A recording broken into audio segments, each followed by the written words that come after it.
ወንድሜ ወንድሞችና ወገኖች ሰላም ለእናንተ ይሁን። በክርስቶስ ኢየሱስ ሰላም ተባረኩ። በና ይህን መልእክትን ስማና ከተመቸን ሼር፣ ኮፒ፣ ላይክ አድርግ። ካልተመቸ ችግር የለም ይለፍ። በዚህ ምድር ላይ ተወልደ፣ በዚህ ምድር ላይ አድጌ፣ በዚህ ምድር ላይ አገብቴ፣ በዚህ ምድር ላይ እንደገና ወልደ ለማለፍ እነዚህ ሶስት ነገሮችን አድርግ። አንዱን ደግሞ አስወግድ። መጽሐፍ ቅዱስ ሲናገር ሁለተኛ ጢሞቴዎስ ምዕራፍ 1 ቁጥር 7 ላይ ይላል፣ እግዚአብሔር የኃይልና የፍቅር መንፈስ ራስን የመግዛት መንፈስ እንጂ የፍርሃት መንፈስን አልሰጠንም ይላል። ስለዚህ ሶስቱ አድርግ ብያለሁ።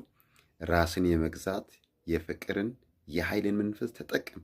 እግዚአብሔር ያልሰጠው የፍርሃትን መንፈስ ከራሴ ከቤቲ ከህይወት ከጓዳ አስወግድ። እሽ አይጠቅም።